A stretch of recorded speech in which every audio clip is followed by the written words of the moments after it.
খিচুড়ি রান্না করব, সব সরঞ্জাম কাছে নিয়ে নিয়েছি।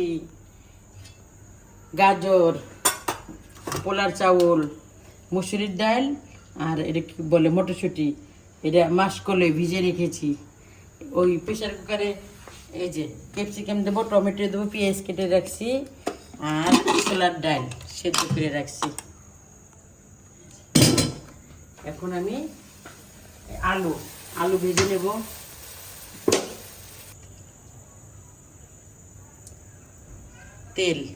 তেল একটু বেশি দিয়েছি, কারণ হলে সব ভাজা পোড়া করবো। আলু ভাজবো, ক্যাপসিকাম ভাজবো, তারপর মশলা কষাবো, তাই আর কি সব রেডি করে নিয়েছি। ভেজে লাল করে উঠাবো। তেল গরম হয়ে গেছে, বিসমিল্লাহ। দুটো হলুদ দিয়েছি, মানে আলু পরিমাণে মতো, আর লবণ দিয়েছি। লাল লাল করে ভাজবো আলুটা। আলু ভাজা হয়ে গেছে, জানিছি। মানে এইভাবে খিচুড়িটা খাইতে খুব ভালো লাগে, একটা ফ্লেভার আছে। একে একে সব ভেজে নেবো। আমি ক্যাপসিকাম দিলাম,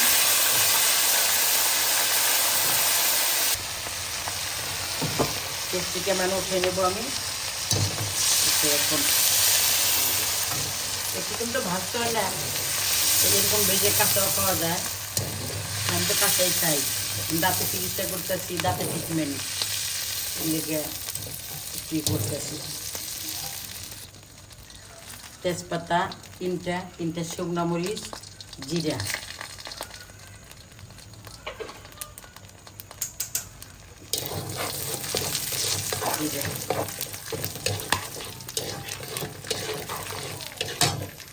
টমেটো,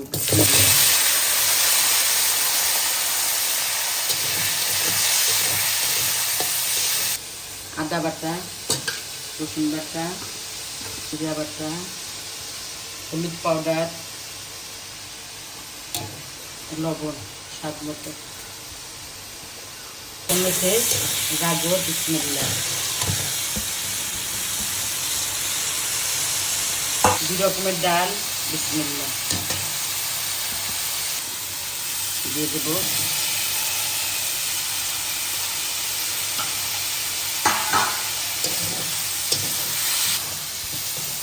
এটাতে আমার কয়েকটা সবজি মিসিং আছে, যেমন কাঁচকলা আনা যেগুলো যেটাকে বলে, ওটা দিলে ভালো লাগে। ওইটা, তারপর কচুরমুখী, বেগুন ভাজা সব। এখন চাউল দিয়ে দেবো আমি, এই যে বিসমিল্লাহ। এটা চিনি গুঁড়া চাউল, কষানো শেষ হয়ে গেছে। এখন আমি ঝোল দিয়ে দেবো, বিসমিল্লাহ। ছোলার ডাল সেদ্ধ করে রাখছি, পরে দেবো। আরও লাগবে পানি। এই যে ছোলার ডাল সবই দিয়ে দেবো, বিসমিল্লাহ। এটা একটু প্রেশারে সেদ্ধ করে নিয়েছি, কারণ প্রেশারে সেদ্ধ না করলে একসাথে দিলে এই চিনে গুঁড়ি চাউলটা আগে গলে যাবে, তাই আর কি। এই যে দেখছো কত সুন্দর। এই যে মাসকলাই এখন দিয়ে দেব, এটাও গলে নিয়েছি, ভিজে রাখছিলাম, বিসমিল্লাহ। সেই স্বাদ হবে খিচুড়ি। দেখো বিয়েবাড়ি খিচুড়ির মতো হয়ে গেছে। মাসকলাইয়ের ডাল দিছি, এখন সারাক্ষণ লাগতে হবে, যে পর্যন্ত এই এটা তলা ভাবটা না চলে যাবে। কারণ মাসকলাই ডাল দিলে অনেকক্ষণ লাগতে হয়, হওয়ার আগ পর্যন্ত। আর দেখো কত সুন্দর লাগছে, বিয়েবাড়ি খিচুড়ির মতো লাগতেছে। বিয়েবাড়ি, তারপরে যে আমরা মহরমের খিচুড়ি করি, ওরকম মহরমের খিচুড়ি গোস্ত দিয়ে, এরা গোস্ত নাই।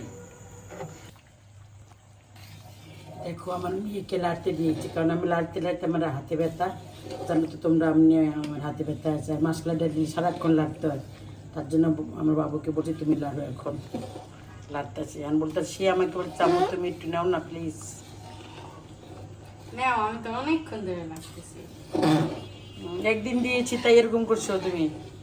আমি সবসময় তোমাদেরকে করে খাওয়াই। সেটা তো আছে। এই দেখো আমার খিচুড়ি রান্না হয়ে গেছে।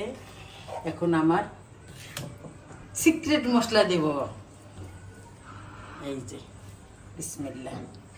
আর ঘি ঘি মেরে দেবো খিচুড়িতে, খিচুড়ির স্বাদ আসার জন্য। দেখো একদম কাছে থেকে দেখো ঘির কালারটা কত সুন্দর।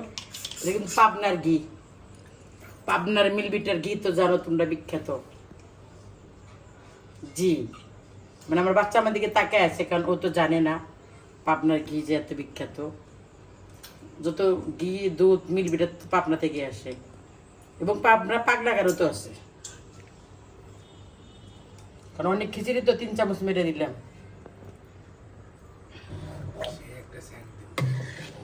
সেন্টে মোমো হয়ে গেছে আমার পাকঘর, কিন্তু তোমরা তো ক্যামেরার ওই পাশে দেখতে পারছো না, ঘিরান নিতে পারছো না, দেখতে পারছো সরি, ঘিরান নিতে পারছো না।